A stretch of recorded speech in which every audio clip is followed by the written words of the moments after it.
It's been 11 weeks since the people of Hong Kong first staged mass weekend protests against an extradition bill introduced by the Hong Kong government that would allow handover of criminal suspects in Hong Kong to mainland China. The bill is now shelved, but what started off as an anti-extradition protest is now widely seen as a full-fledged democratic movement against China's growing political influence over the island.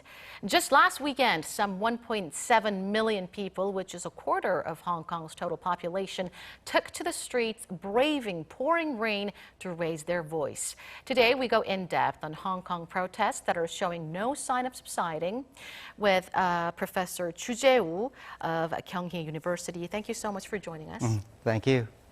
Now, the people of Hong Kong are continuing to take to the streets every weekend against the extradition bill, but their demands now go beyond scrapping of the bill. Can you first start us off by telling us what their demands are now?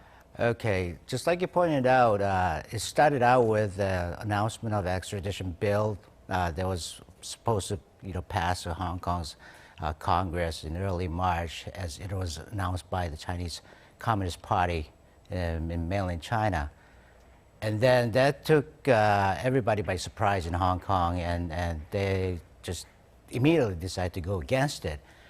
And then as it develops, the whole issue just evolved into and began to center around the democratic issues of Hong Kong and its governance of the future. Now, going back to the cause that initiated these protests, why are the people of Hong Kong so strongly against handing over people in Hong Kong territory to mainland China? Okay, I'll just give you an analogy. Just put yourself in Hong Kong people's shoe, and if you committed a crime and you fled the region, and if you were to get called back or arrested by a Hong Kong authority, and then you are charged by the Hong Kong authority and legal authority, then you have the right to stand before the court in Hong Kong. But in this case, it is Chinese legal authority wants to intervene and can press a charge against you and want to hold you in China's court, which is not really ideal setting here, even if you're a criminal or alleged criminal. Then after the verdict and all of the terms are out, then you're destined to serve your term in Chinese prison, which is not an ideal place either. Now, the extradition bill was introduced by the Hong Kong government in March.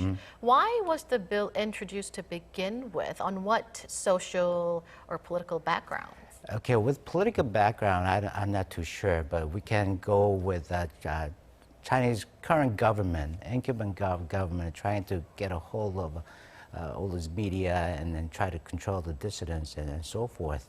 So, starting these couple of years recently, there has been some dissident voices coming out from Hong Kong against Chinese authority and so forth. But set aside that, there was a particular triggering point from Chinese Communist Party's perspective. It happened last year when supposedly this Hong Kong person committed a murder in Hong Kong, and he fled to Taiwan.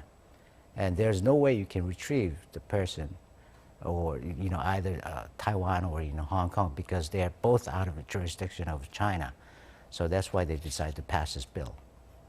So there was an incident that pulled the trigger of this bill. That's right. Now, as protests grew in size and also at times turned violent, Hong Kong government later announced this extradition bill dead. But that wasn't enough to quell the anger of the Hong Kong people. No. Is there a deep-rooted distrust between the people of Hong Kong and the Hong Kong government? Yes, we can go back to history, starting a long time ago, because Hong Kong people are very much discriminated by whatever empire was set up in Peking or Xi'an or throughout the history. But set aside from that, recently, especially after the handover of Hong Kong in 1997, it seems to Hong Kong people that, Chinese Communist Party doesn't appear to be what it promised to be. For instance, under the, supposedly one country, two systems, Hong Kong people are supposed to granted with all these democratic rights and democratic governance with their government. But it seems like over the years, Chinese Communist Party has been trying to take that away from the Hong Kong people. Now, Hong Kong's chief executive Carrie Lam Yes, today yes. announced that she will commit to creating a platform of dialogue to Yes. better communicate with the Yes. Hong Kong people. How do you see this move? I think that's a very politically correct statement from a top leader in Hong Kong. But we'll see. We'll see how it goes, how it's going to play out. But I think they get either Hong Kong authority or Chinese Communist Party. I don't think they have any other choice but to engage in dialogue. But who's going to represent Hong Kong people at this platform or in the dialogue? If you go back to Tiananmen massacre or Tiananmen incident back in June of 1989, students were represented by their leaders. There were a fixed number of leaders there, collective leaders of 7 students. So they can represent the students and they can engage with Chinese authority in negotiating the process. But here, I don't think Hong Kong people are going to trust the representatives in the Hong Kong's assembly or Congress or whatever we call it, because they are very much tied and they're very much influenced by the Chinese authority. So I don't think they can trust them, and I don't think they can put their faith in the hands of the Hong Kong politicians. So I think that's where they're going to have some conflict of interest here too. Well, it looks like Yes. we're facing Hong Kong is facing a long battle ahead. That's right. Now, when protests turned violent, Yes. protesters clashed with riot police who used Yes. tear gas and rubber bullet against them to disperse them. Yes. And dozens were also charged with rioting. Could you walk us through Yes. the 11 weeks of the mass protests? Okay, it didn't start out as big as it is now. Obviously, the issue came out right after the 2 congressional sessions in early March of China. And then when the bill was announced and it was delivered to the Hong Kong authority, that's where people decided to go out in the street and to protest and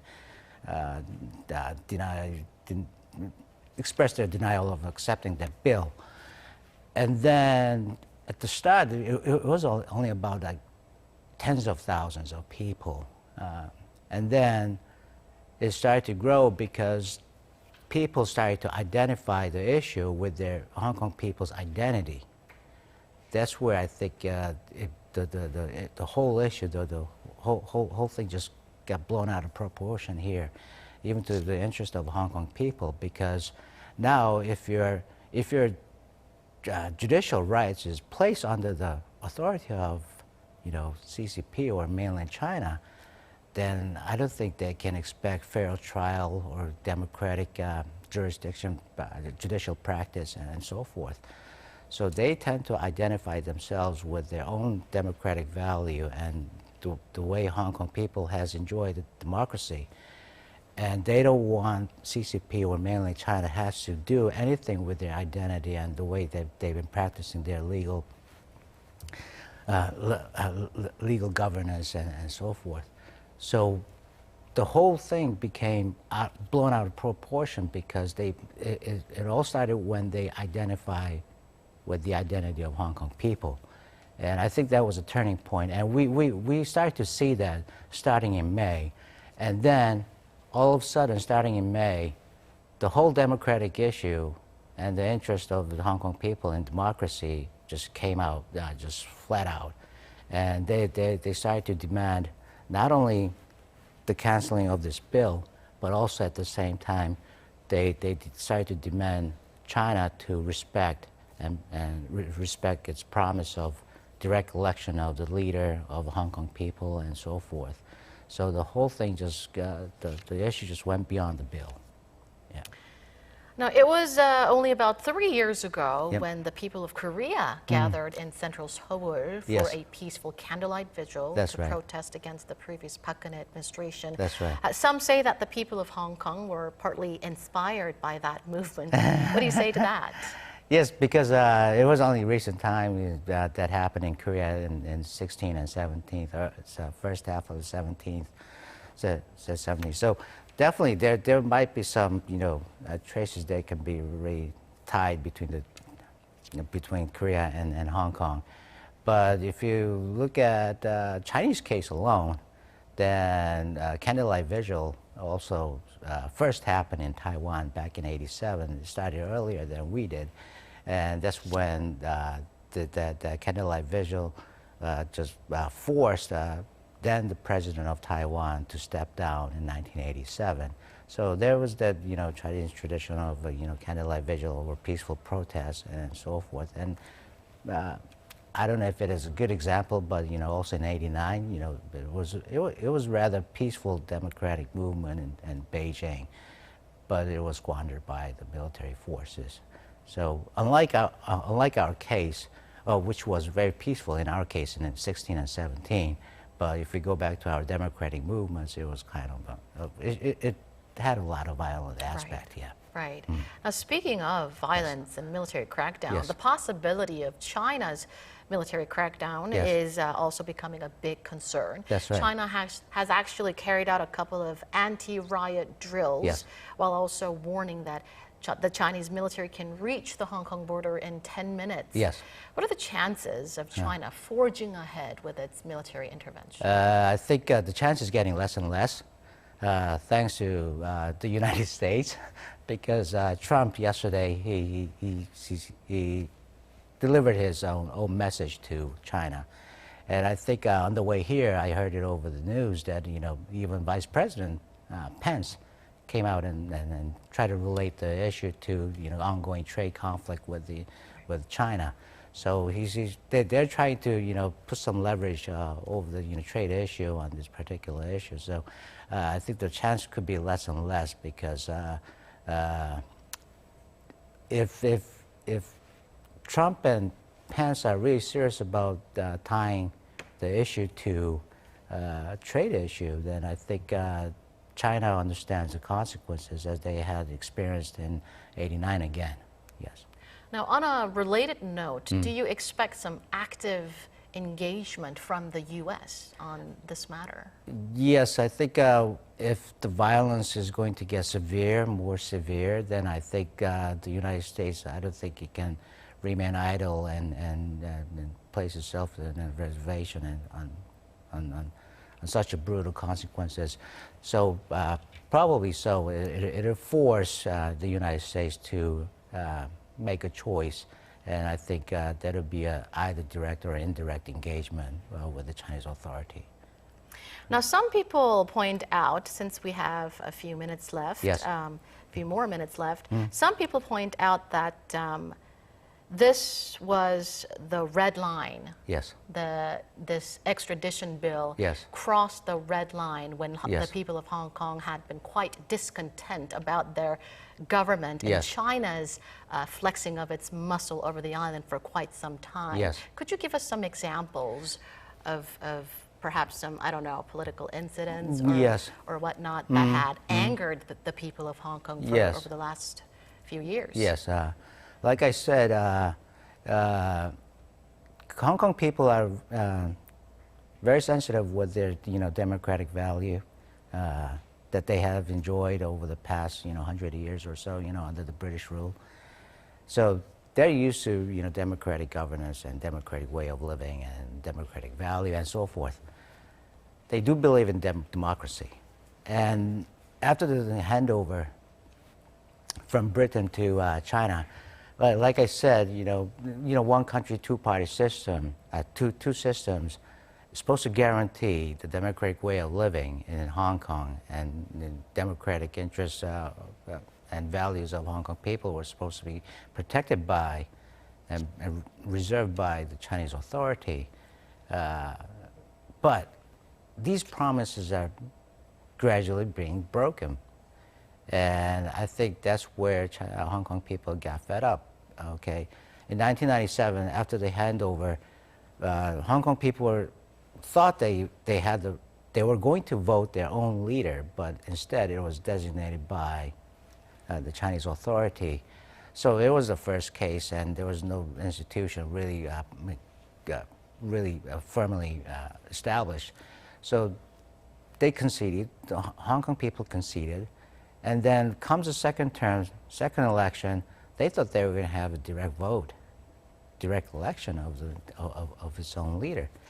And then it wasn't the case, comes around the third, and that's when, 2014 umbrella protests, that incident just broke out because Hong Kong people decided to show their distrust and lack of confidence in Chinese authority because Chinese authority seems to be, going against all the promises of, they made under the so-called one country, two systems.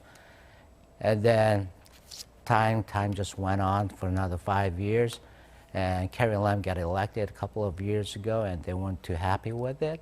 But it was at least, at the concession of Chinese Communist Party that they were able to hold indirect election in voting Carrie Lam. Now, so I think that showed a sign of little amendment made by the Chinese authority, but with this extradition bill, I think it just turned everything back to square one. Yep. Well, I was actually in Hong Kong in 1997 when the British rule was over. I remember there were hours of huge fireworks. Yes. So I myself am keeping a close eye at the developments in Hong Kong. Let's see how things unfold from this point on. Thank you so much, Professor Choo, for your insights tonight. Thank you. And that does it for this edition of News in Depth. From all of us here at Arirang, thank you for watching, and I hope to see you right back here, same time tomorrow.